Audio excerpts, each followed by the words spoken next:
Hello Gunpla fans, it's me, DZ Maven here, and it's time for another Gunpla review. And today I got something special for you here. Just like a few months ago, I've got another real grade P-Bandai kit for you here. And today it is the real grade Gundam Astraea. Now this is actually a conversion kit, meaning it is not a full Gundam kit. There's really only about 2.1 runners in this kit here. 0.1 just being just the chrome GN blade, but there's really only 2 runners with this kit. Basically, you do need to have another real grade Exia kit in order to make the full Gundam Astraea. So, if you buy this, you will probably need to get a extra Gundam Exia kit to go along with it, so you can actually build the kit proper. But anyway, let's go ahead and take a look at it here. And here it is for you here. I got in a little pose for you here, a little actiony pose, and let me get him spinning around on the turntable here. So you can look at it from all sides here. So, just like with my previous P-Bandai review of the 00 Gundam 7 Swords, this is just going to be a pretty short overall impression video, I would say. It's not really going to be a full, thorough review. Also, I have like kind of a new setup here, which I'm testing out here. Basically, I now got a sort of a black cloth backdrop, so now I don't have to worry about the sides of my photo tent showing while I'm doing videos. Still kind of working out my lighting here, but hopefully it will look okay on the video here. But anyway, let's talk about the kit here. So the Gundam Astraea conversion parts, they look pretty nice. They fit just fine on the real grade Exia frame. No issue with that here. I do overall pretty much like the look of this here. I kind of bought this on a whim because I thought it would be an interesting new take on the Gundam Exia.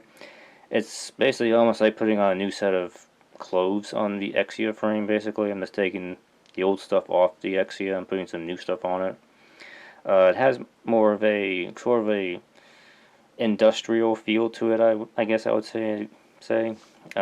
This is the prototype Gundam that was a predecessor to the Exia, so it does share a lot of design similarities with it, but it kind of has a slightly different feel to it here, and I think it's really interesting. Detail-wise, panel lines, it's pretty much what you expect out of the real grade line, and this looks pretty darn good. Some of the new stuff you get with this kit here, so I'm going to point out the new areas. You get new front skirt armor, this new cockpit hatch, new front vents, these new vents around the head, the shoulder area is new, back skirt armor is new, and of course you get this new GN drive unit system on the back here, along with these sort of caps that kind of fit on top of the GN condensers on the arms and the legs. In addition, there's a lot of new stuff on the head as well here, so most of the new stuff on this kit is going to be in the chest and the head here, mostly. So, and you do get these new accessories with it. You get this older style shield, which looks a little more angular and blocky compared to the really pointy shield on the Exia. And you do get this beam rifle, which is a new thing for the real grade 00 Gundam kits here. They don't really have a beam rifle of any of them before, but they do have like beam guns that are integrated into their swords and everything. But now you actually got a completely separate beam rifle for this, which is pretty nice here, and it hooks into the forearm plug hole pretty nicely, so it stays in there nice and secure. In addition, you do get this prototype GN sword, which is on the kit right now. As you can see, you can configure it to hold the beam rifle and the GN sword at the same time, or you can just have it as the rifle separately, or the GN sword separately if you want. You have to use a different adapter for the beam rifle to get it to stick on there here. And the adapter for the GN sword, it's a little fiddly, I'd say. There's like 3 parts to it, and you have to kind of wrap it around the forearm. It's not really the best system, but it does work. The GN sword itself, it just kind of flips forward like an underhanded swing blade, I would say, and there's a little grip that comes out so it can grip it from underhanded, which looks pretty neat. It's a slightly different look from what you would normally see on the Exia, which looks like a giant broadsword. This is more like a smaller underhanded blade. And you do get some other accessories with this. You do get this beam bazooka, and it's a pretty nice looking weapon. It's a derivative of the beam bazookas you would see on the later on the Gundam Virtue or the Servari, and it's the same sort of deal. It does look a little small though, but it's pretty nice. It does have a really interesting way the Gundam holds it. On this back here is this little clip here. I'll go ahead and show you how this works here. Let me pause in here. But basically what you want to do here is you want to pull out one of these fins that are on the shoulders here. It's that a little bit. Just kind of pop one of those out.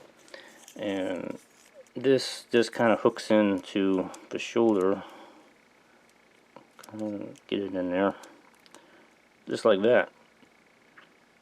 And basically he would hold the bazooka kind of like that, and one hand would hold it right there. So it's a pretty neat way to hook up a weapon to this Gundam. The only downside is you do have to lose one of the fins, but I think it's a pretty neat look here. But you know, kind of beyond that, just to let you have a little closer look at some of the gear here. The GN sword does come with a chromed blade, just like the real grade Exia, so that's pretty sweet. The beam sabers are just a carryover from the real grade Exia kit, so you'll be using the same beam sabers minus 2 of them because the Astraea only carries 2. They are attached to that new pieces on the rear skirt armor there. The beam rifle has a different adapter on the back side, depending if you want the beam rifle by itself or attached to the GN sword right there. So, in addition, there is a little hole right here, and you can actually stick that on the little peg holes. These pegs on the sides of the legs here. It's the same parts from the real grade Exia, so you can use those for that, which is pretty neat. You actually follow that, and you do have your cockpit, which opens up as just like that as before here. So see a nice good look at the head here. Pretty nice look to this head here. You got this little shorter V-fin, which is a pretty interesting look. So again, I kind of like the different look and feel of this compared to the regular Exia. This has that more sort of like experimental feel to it. So it's pretty neat here. So the legs are mostly the same as a regular Exia kit, though. Not a whole lot has changed down here except for these new pieces right there. So, and the sword's coming off here, because like I said, this little adapter thing is kind of fiddly. It doesn't really like to stay put. Try and get back on there again. There we go. And just to show you, the GN sword kind of flips. Yeah. Yeah, I had to go ahead and get that sword back on there again because it fell off. Because, like I said, this little piece does not like to stay put. Anyway, the GN sword flips forward like so. Like that. And there's a little handle that pops out right there for holding it, but can't really do it while the beam rifle's in there, obviously. But it's a nice looking weapon. I have no issue with it. So, pretty good. Let's see, in addition to that, you do get the same sort of stuff you get with the regular real grade Exia kit. You get your action base adapter. You get all of your different hands. Hands are exactly the same. You do get the same beam sabers as the Exia. 2 long blades, 2 short blades. If you want, you do have the leftover weapons from the Exia. You do have the GN blades here. The Astraea can use these if you want. You can put them on the sides of the hips just like the Exia. No issue there. So you still have these you can use.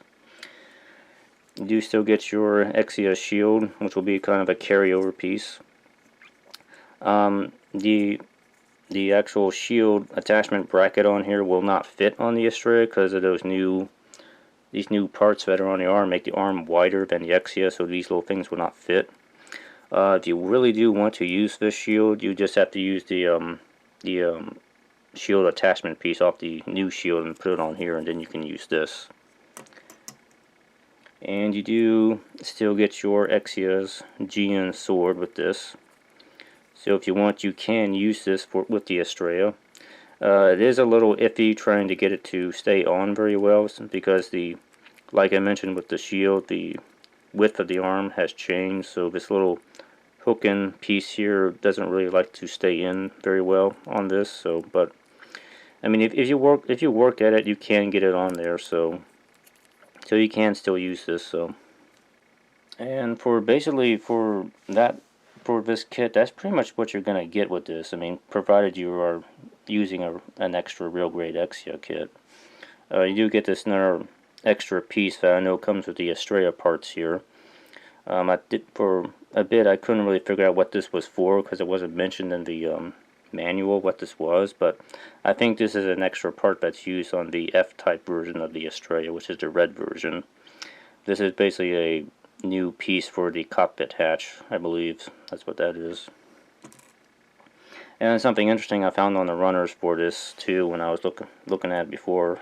This runner is the only runner I've ever seen before. It's got some sort of attachments on it that kind of spin around. You can see that. I just thought that was a weird little extra Easter egg inside the box. That was kind of weird. Well, maybe not really an Easter egg, just sort of something I really haven't seen before, but yeah. I just kind of hung on to this runner because of that. So, and if you have your real grade Exia kit, obviously you're going to end up with a lot of leftover extra parts. All these extra Exia parts here. In case you can't tell, I did convert my old real grade Exia kit into the Astraea here, so that's where all of these extra parts came from. So at the moment, don't really have a real grade Exia at the moment, but that will probably change in the future here real soon. So, alright, so anyway, that's really about it for this review. If you're curious, the conversion parts for this, they run about 1,800 yen. That will probably be roughly about maybe $16, but you're probably not ever going to find this at that price. It's probably more like around 30 or 40 in the Western markets. So the question is this worth getting? It really depends up to you. I think it's a really neat looking variation on the Exia, and that's why I picked it up, and to me, I kind of feel like it was worth it. I definitely think this was really neat after building it. But if you're not really that big on this particular design, I mean, there's always the high grade versions that exist, and those are easier to acquire from what I am aware. So you can always look at those. I mean, I kind of managed to pick this up because Bandai's been reprinting a lot of P-Bandai stuff this year, so this is one of the kits they decided to reprint, much to our pleasure. So. But anyway, I hope you enjoyed the review here. Not a whole lot. This was a pretty short review because, like I said, it wasn't a whole lot to cover. Just sort of the new stuff with this. So, but if you have any questions or comments about this kit, go ahead and leave them below, and I will answer them. And if you like the video, leave a like, and be sure to subscribe because more stuff is always coming. So anyway, guys, thank you for watching, and I will hope to see you next time. Bye bye.